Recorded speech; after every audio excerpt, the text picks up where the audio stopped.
Lahat, muli tayo po ay tumayo. Buksan po natin muli ang ating po mga Bible sa Psalms chapter 27. Basahin po natin ang verses 1 to 14. Sunday morning. Amen. Tapos tayo.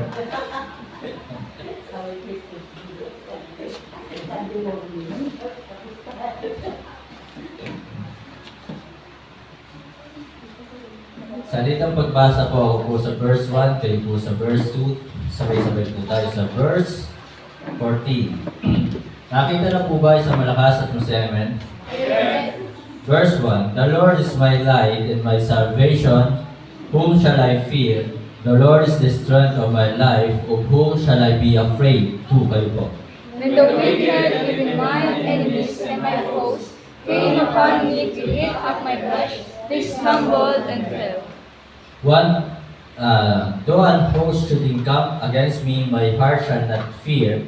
Though war should rise against me, in this will I be confident. Verse 4. One thing have I desired of the Lord, that will I seek after, that I may dwell in the house of the Lord all the days of my life, to behold the beauty of the Lord, and to inquire in his temple. For in the time of trouble he shall hide me in his pavilion. In the secret of his tabernacle shall he hide me. He shall set me up upon a rock. Verse 6. And now shall mine head be lifted up above mine enemies round about me. Therefore will I offer in his tabernacle sacrifices of joy. I will sing praises unto the Lord. Hear, O Lord, when I cry with my voice, have mercy also upon me, and answer me. Verse 8. When thou sayest, seek thee my face, my heart said unto thee, thy face, Lord, will I seek. Hide not thy face far from me. Put not thy servant away in anger. Thou hast been my help. Leave me not, neither forsake me, O God of my salvation. Verse 10. When my father and my mother forsake me, then the Lord will take me up. Teach me thy way, O Lord, and lead me in a plain path because of mine enemies. Verse 12. Deliver me not over unto the will of mine enemies, for false witnesses are risen up against me, and such as breath of cruelty. I had fainted unless I had believed to see the goodness of the Lord in the land of the living. Verse 14, altogether read. Wait on the Lord, be of good courage, and he shall strengthen thy heart. Wait, I say, on the Lord. Tayo po lahat ay umuko, pumikit, tayo po ay manalangin. Dakilang Diyos na makapangyarihan po sa lahat. Muli, pinupuri ka namin, pinapasalamatan ka namin sa inyo pong banal na salita na siya pong nagbibigay sa amin ng kalakasan at sa inyo pong banal na salita na nagtutuwid sa amin sa mga mali po namin nagagawa. Salamat po sa inyo pong patuloy na pagbibigay sa amin ng kaaliwan. Salamat sa hapong ito na muli kami po ay nakapagtipon para makinig ng inyong pong banal na salita. Purihin ka at pasalamatan ka sa lahat ng inyong pong kabutihan at katapatan sa amin. Sa oras nito, amin po dinadalangin na ang inyong pong pagkilos pagawa sa aming kalagitnaan. Banal na Espiritu, kayo po siya mangusap sa puso ng bawat isa. Nawa, hamunin mo po kami na patuloy namin pahalagahan, huwag pabayaan ang pagsamba, sapagkat ito po ay inyong pong utos sa bawat isa sa amin, at ito po ay inyong pong hinahanap na dapat ka naming sambahin sa Espiritu at katotohanan. Muli, itago mo po ako sa inyong likuran, nawa ikaw ang siyang makita, maluwalhati at maparamanan. Ito po ay aking samot dalangin, hinihingi namin pasasalamat sa pangalan po ng aming Panginoon Jesus. Amen. Pwede na po mag-o. Amen. Sa mapagpalang hapon po sa ating lahat, muli ay ang title po ng mensahe this afternoon, sabi po ng verse 4, One thing have I desired of the Lord, that will I seek after, that I may dwell in the house of the Lord all the days of my life, to behold the beauty of the Lord, and to inquire in His temple. So, ang title po ng mensahe this afternoon, mga kapatid, we must worship God. We must worship God. Na nakakalungkot po talaga na iba ang desire ng puso ng maraming tao ngayon. Iba.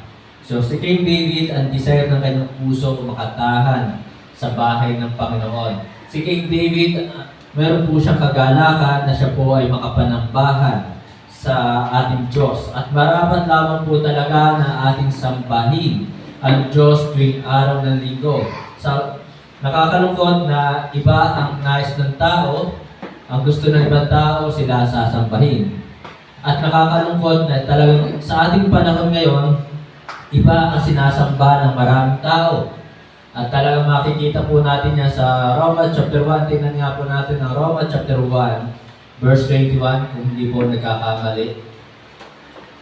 Roma chapter 1.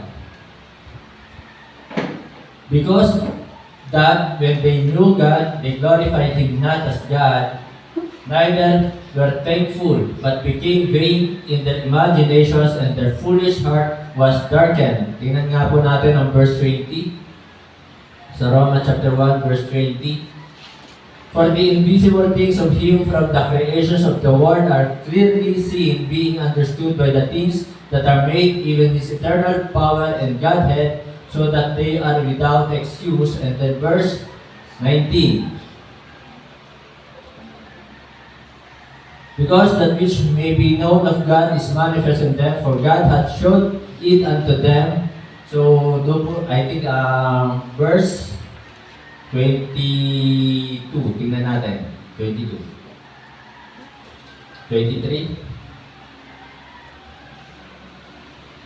Yan. And change the glory of the uncorruptible God into an image made like to corruptible man, and to birds and four-footed beasts and creeping things. 24.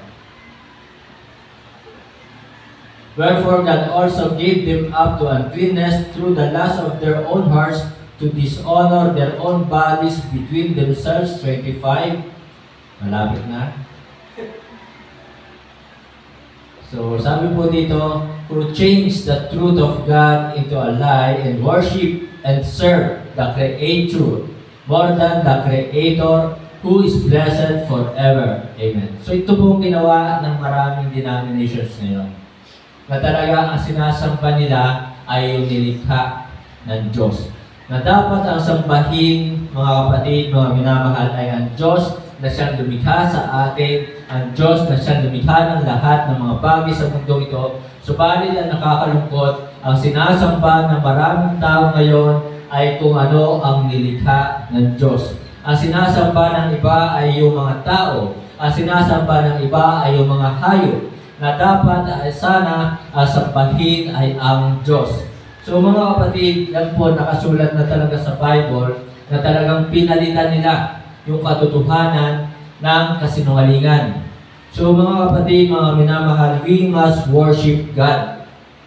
Na talagang makikita po natin kay King David, siya po ay mayroong kagalakan na talagang sumamba sa Diyos. Siya po ay may desire sa kanyang puso na talagang sumamba sa Diyos. So mga kapatid, we must, ibig sabihin, tayo po ay may kailangan sa Diyos. Tayo ang may kailangan sa Diyos.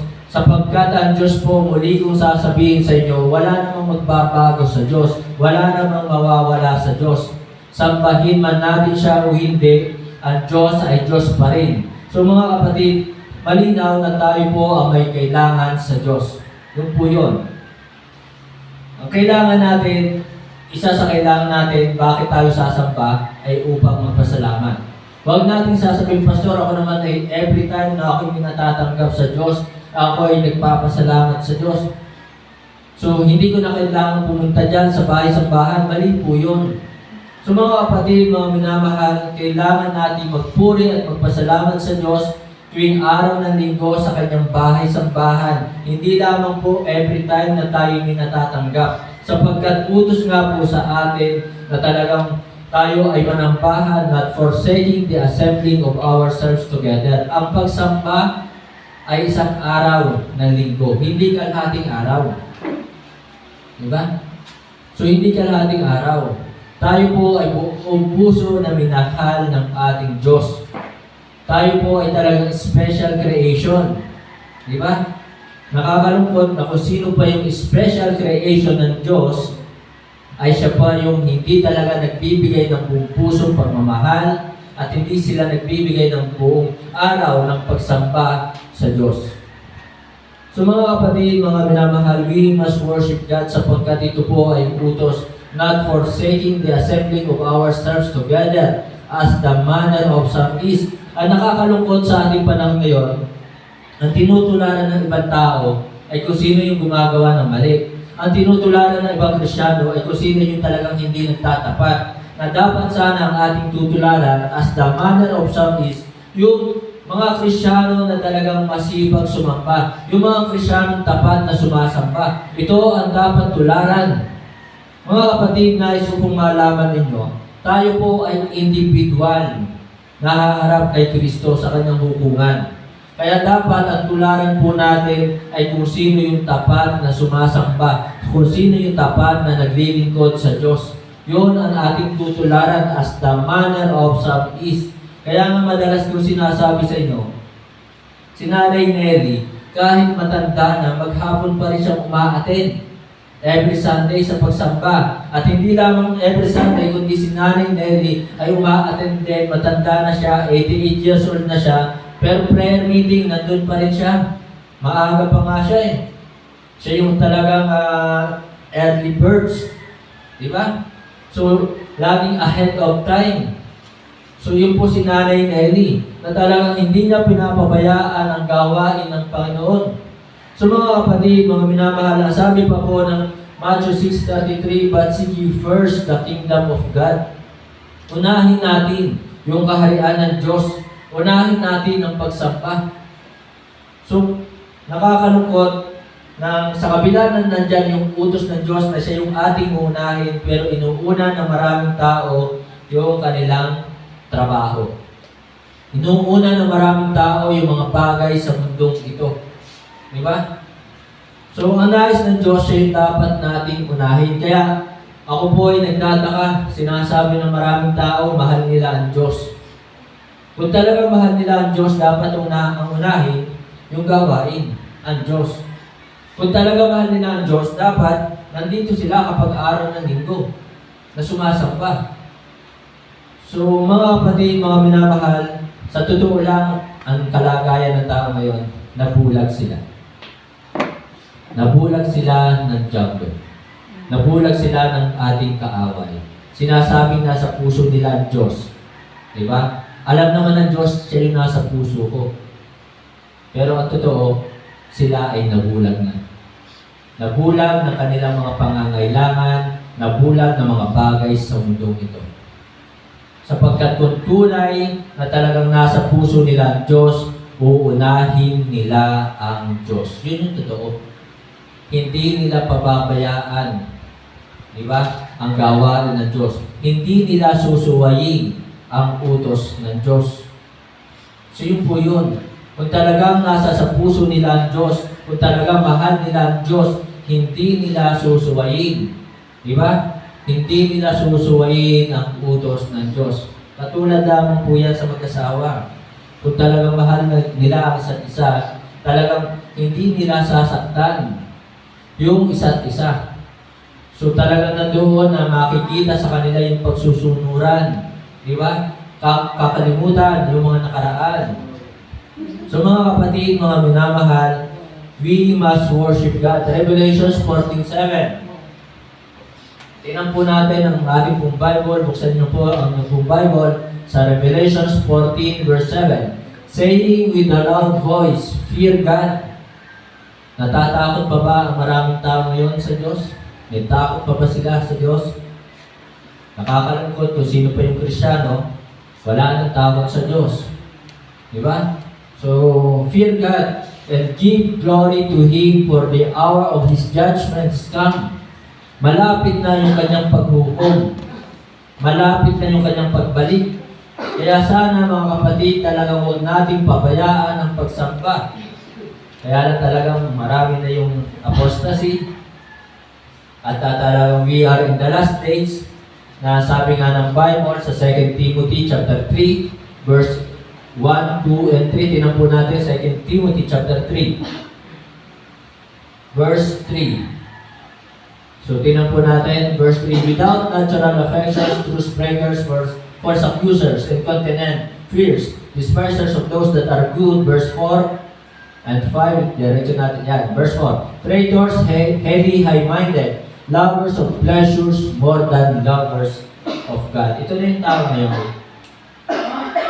Na kaya talagang pinapabayaan na ng maraming tao, maraming Kristiyano ang pagsamba. They are lovers of pleasures more than lovers of God. They are lovers of themselves more than lovers of God. Mas iniibig ang kalayawan, mas iniibig ang kanilang sarili kaysa ibigin ang Diyos, kaysa pahalagahan ang Diyos, ang pagsamba. So mga kapatid, mga minamahal, si Abraham nga sumamba eh. Si King David sumamba. Si Joshua sumamba. As for me and my house, we will serve the Lord. Pero ngayon, wala nang halaga ang pagsamba sa napakaraming tao. I pray na kayo po, na mga nandirito ngayon, sana talaga tayo po ay maka-encourage. So we must worship God. Una, worshiping God gives us courage. Verse 1. Ng Psalms 27 verse 1. The Lord is my light and my salvation, whom shall I fear? The Lord is the strength of my life, of whom shall I be afraid? So, to worship God, mga kapatid, mga minamahal, ito po ay nagbibigay sa atin ng courage. Amen? Ang tao, maraming kinatatakutan. Yan po ang tao ngayon. Natatakot mawalan ng trabaho. Natatakot mawalan ng pera. Natatakot mawalan ng asawa. Natatakot tumanda. Di ba? So yan po yung tao ngayon. Napakarami na kanilang kinatatakutan. Natatakot makabasted. Di ba? Natatakot mabigo. So marami silang kinatatakutan. Natatakot na hindi magustuhan. Napakaraming kinatatakutan ngayon ng tao. So mga kapatid, mga minamahal, to worship God, worshiping God gives us courage. Yun po yun. Okay? So ito po ay nagbibigay sa atin ng lakas ng loob. Amen? So, ang dami natin kinatatakutan ng mga tao ngayon, yung mga digmaan, yung mga bagyo, hurricane, lindol, the big one, vulkan. So ang daming kinatatakutan. Pero kapag tayo ay sumasamba sa Diyos, ito po ay nagbibigay sa atin ng lakas ng loob. Inaalis ng ating pagsamba sa Diyos yung ating takot. Kaya we must worship God. Tayo ang may kailangan sa Diyos. Tayo ang may kailangan bakit tayo ay sasamba. Amen po ba?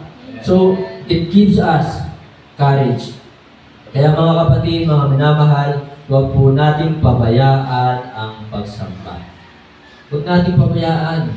Sa ating panahon ngayon, ang daming distress. Sa ating panahon ngayon, ang daming discouragement. Di ba? Makakagat nga ng pusa, agad sila natatakot eh. Sasabihin ko lang sa inyo, di ba, kahit nga kalmot lang, agad nagpapaturok. Makakalmot lang ng pusa, pero sasabihin ko sa inyo, I think last month of August, nakakalmot ako ng pusa, pinadugo ko siya. So, hindi ko sinasabi sa inyo, ngayon ko lang sinasabi sa inyo. So, ilang buwan na lumipas, nagpaturok ba ako? Hindi ko sinasabi sa inyo, huwag kayong magpaturok. Di ba? Pero yung po katotohanan, nakakalmot po ako ng pusa, pero hindi ako nagpaturok. May nangyari ba sa akin? Wala. Yan ang gusto ko kay Brother Owen.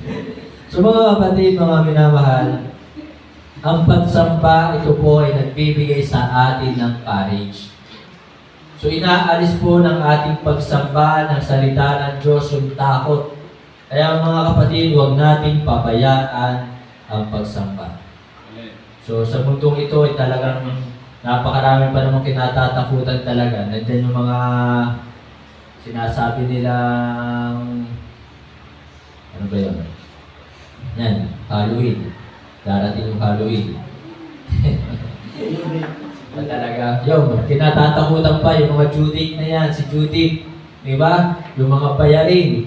So, yun, sa biyaya naman ng Panginoon, kahit partial nga ang aking paghuhulog sa apartment, pero sa biyaya ng Panginoon, hindi ako natatakot dumating yung Judith na yan. God will provide. Sabi ko nga, na para pag the more I give, kapag ako ay patuloy na nagbibigay, ang Diyos ay patuloy naman nagbibigay din sa akin.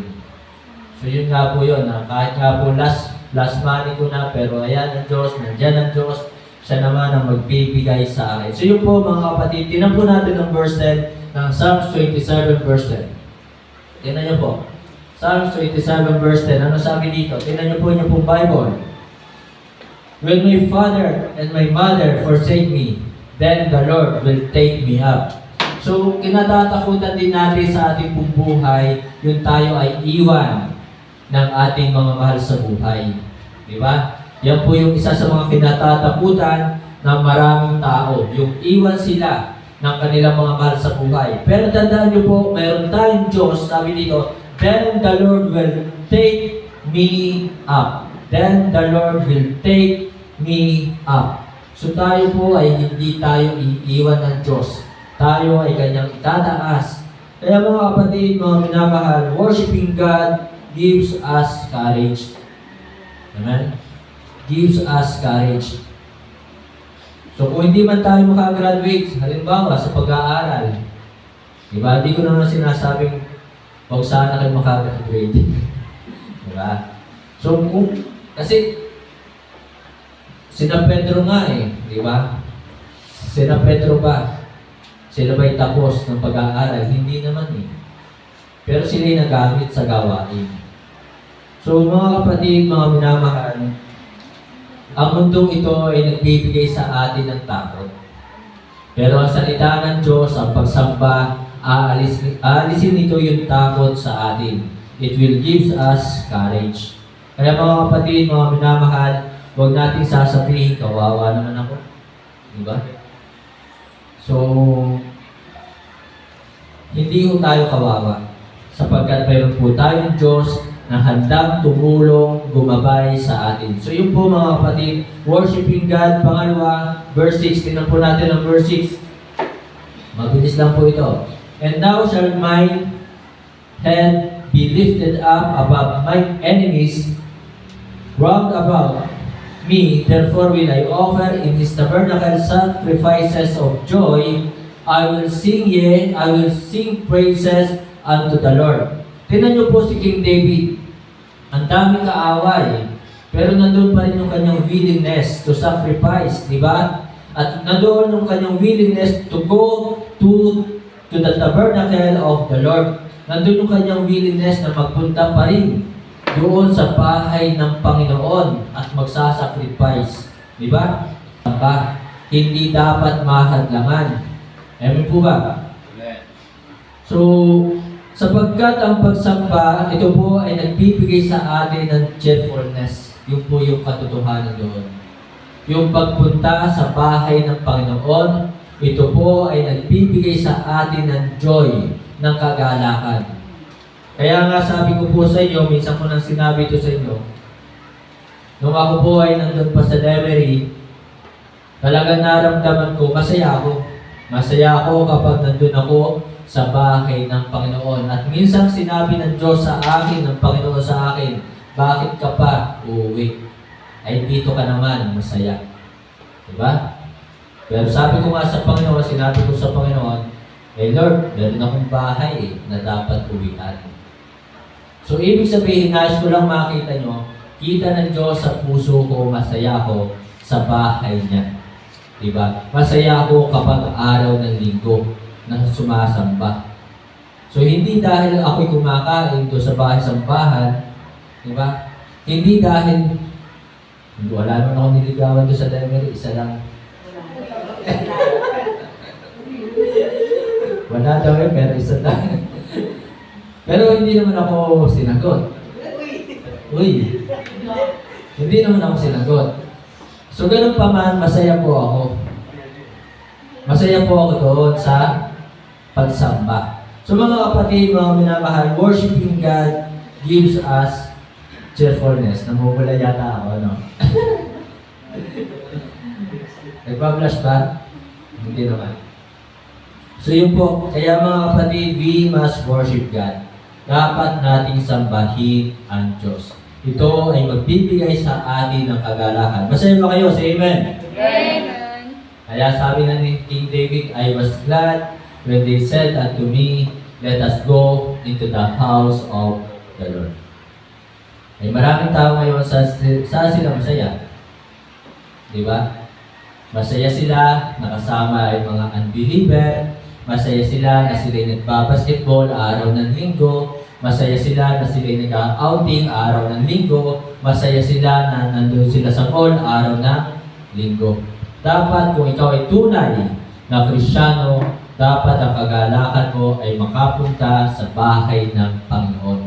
Dapat ang kagalakan mo ay talagang makapakinig ng salita ng Diyos araw ng linggo. Dapat ang kagalakan mo kung tunay kang Kristiyano ay yung sundin ang kalooban ng Diyos.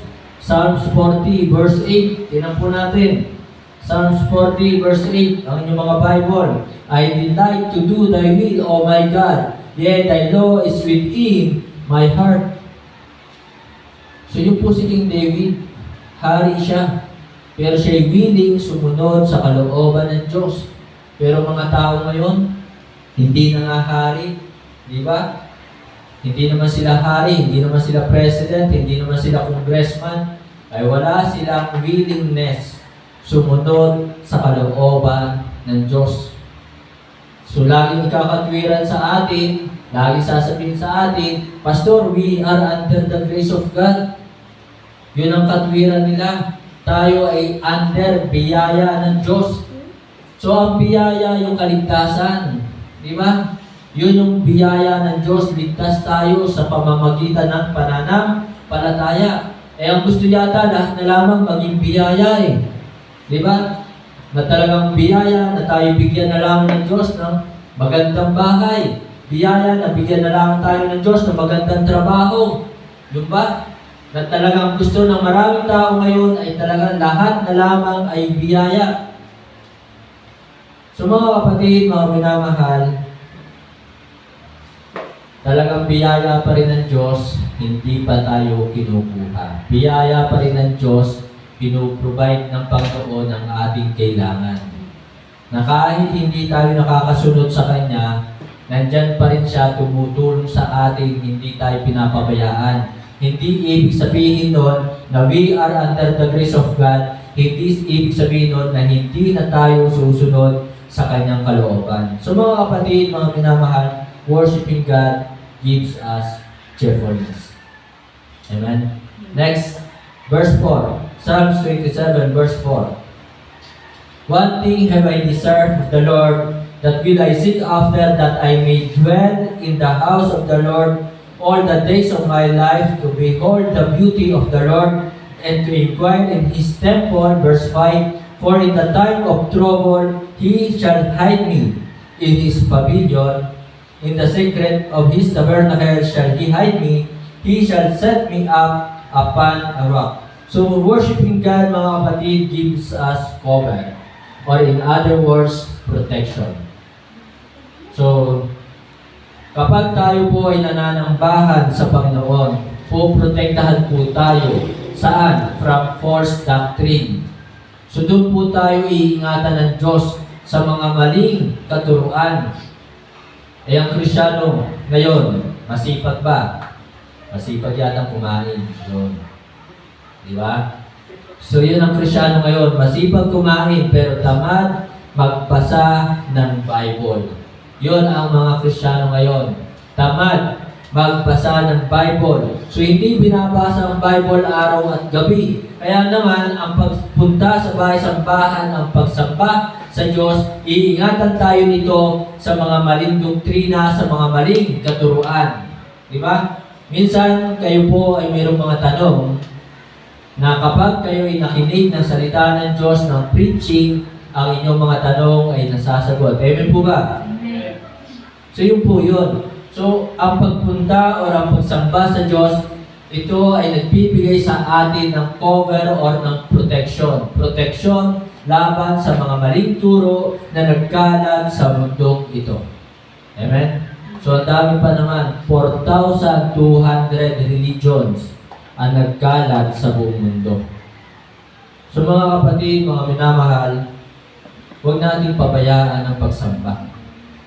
Sapagkat ito po ay nagbibigay sa atin ng proteksyon. Hindi lamang sa ating kaaway, kundi doon nga po sa mga maling puro. Amen? Kaya sabi po ng 1 Peter, tingnan po natin ang ating pong Bible sa 1 Peter chapter 3. Verse 18, kung hindi ako nagkakamali, 1 Peter chapter 3, verse 18. O, verse 15. 1 Peter chapter 3, verse 15. But sanctify the Lord God in your hearts, and be ready always to give an answer to every man that asketh you a resource of the hope that is in you with meekness and fear. Ito yung nais ng Diyos sa atin. Maging handa po tayo doon sa mga taong magtatanong sa atin patungkol sa ating pananampalataya. Ay ang ibang Kristiyano takot matanong. Diba? Bakit takot sila matanong? Patungkol sa kanilang pananampalataya. Kasi nga hindi nagbabasa ng Bible. Hindi alam ang isasagot. Yun. Kukunti yung alam na salita ng Diyos.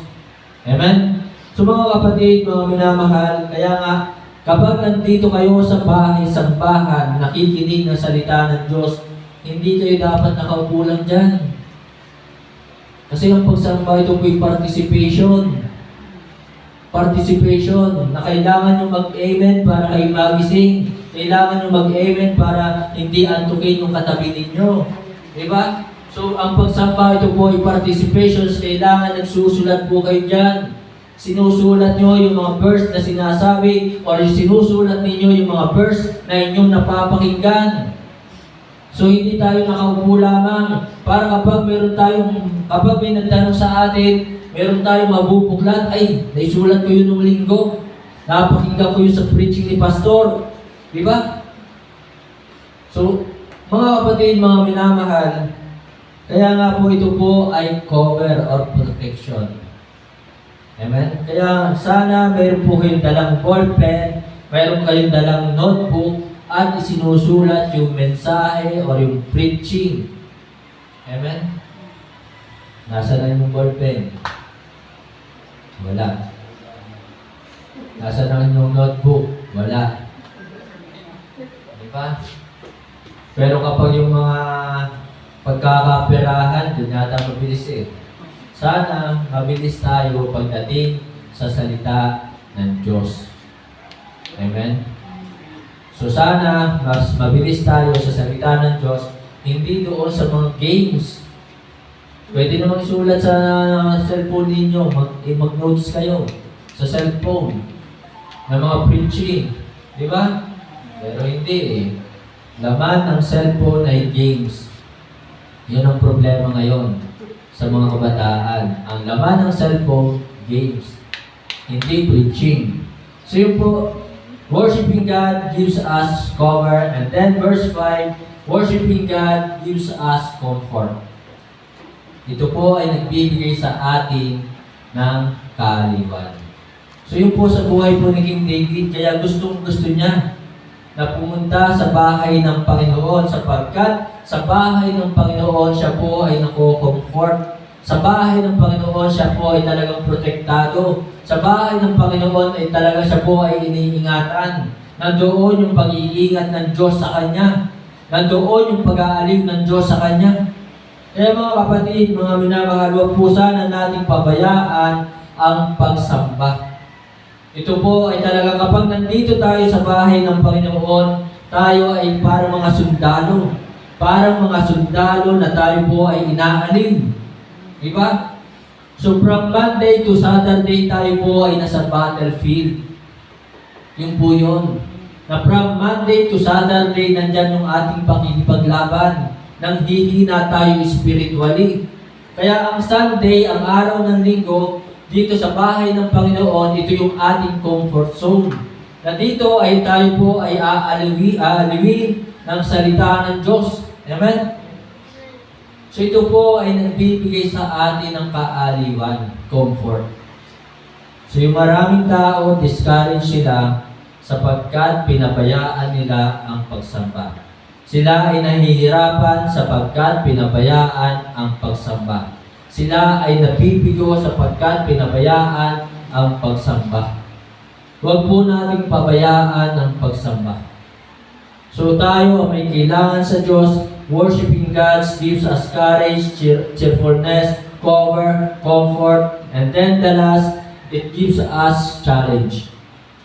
Ito po ay nagbibigay sa atin ng hamon. Hamon na talagang harapin ang ating mga problema sa buhay. Harapin ang mga pagsubok natin sa buhay.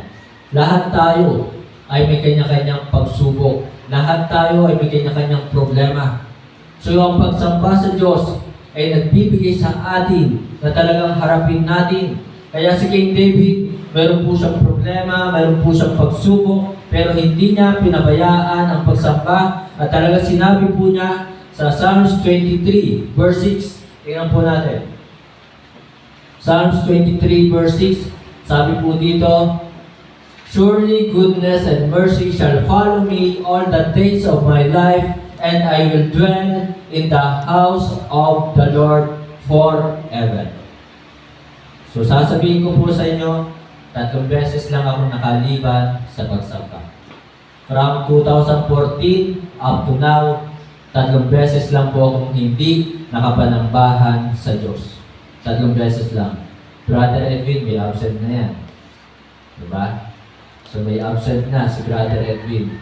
So ito po ay hamon sa atin na talagang huwag pabayaan na sana maging available po tayo lagi kapag araw ng linggo. Amen? So, sabi po dito, forever. Kaya sana habang buhay pa tayo, habang nabubuhay pa tayo, habang may lakas pa tayo, huwag nating pabayaan ang pagsamba, huwag nating tularan ang ibang tao. Kontento na sila. Pastor, mabait naman ako. Pastor, wala naman akong ginagawang masama. Diba? Wala nga. Sinabi ko ba mayroon kang ginagawang masama? Eh, ang masama, hindi ka sumasamba. Yun ang masama. Kinalimutan mo yung utos ng Diyos. Diba? Pinabayaan mo yung utos ng Diyos na huwag pabayaan ang pagsamba. Hinahanap po ng Diyos, John chapter 4, verse 23. So itinuro po dito ng ating pong Panginoong Sus, "But the hour cometh, and now is, when the true worshipers shall worship the Father in spirit and in truth, for the Father seeketh such to worship Him." Kung babalikan po natin yan, verse 19, tinan po natin ang verse 19. "The woman said unto him, Sir, I perceive that thou art a prophet." Verse 20. "Our fathers worship in this mountain, and he said that in Jerusalem is the place where men ought to worship." Verse 21. Sabi ng Panginoon Jesus, "Jesus said unto her, Woman, believe me, the hour cometh when ye shall neither in this mountain nor yet at Jerusalem worship the Father." So sinasabi po ng ating Panginoon Jesus, hindi na sa bundok na ito, hindi na dito sa Jerusalem kayo sasamba. So sinasabi po ng Panginoon Jesus na talagang sa bawat dako ay magkakaroon po ng bahay-sambahan. Dadami yung mga lugar na kung saan sasamba ang maraming tao sa ating Diyos sa Espiritu at katotohanan. Sapagkat kung doon lamang sa Jerusalem sasamba ang maraming tao, sasabihin na naman ng mga taga-Pilipino, ng mga Pilipino, "Pastor, wala kaming pambayad sa eroplano." So ipinapakita lamang po dito, wala na talaga tayo may dadahilan pa sa Diyos para hindi natin siya sambahin. Wala na. Sapagkat ang Diyos ay nagtatag, naglagay na ng mga lugar, ng mga churches kung saan siya dapat sambahin. Amen po ba? So kaya wala tayong idadahilan. Ang problema na lang talaga ngayon ay ang tao. Yung puso ng tao. Yun ang problema.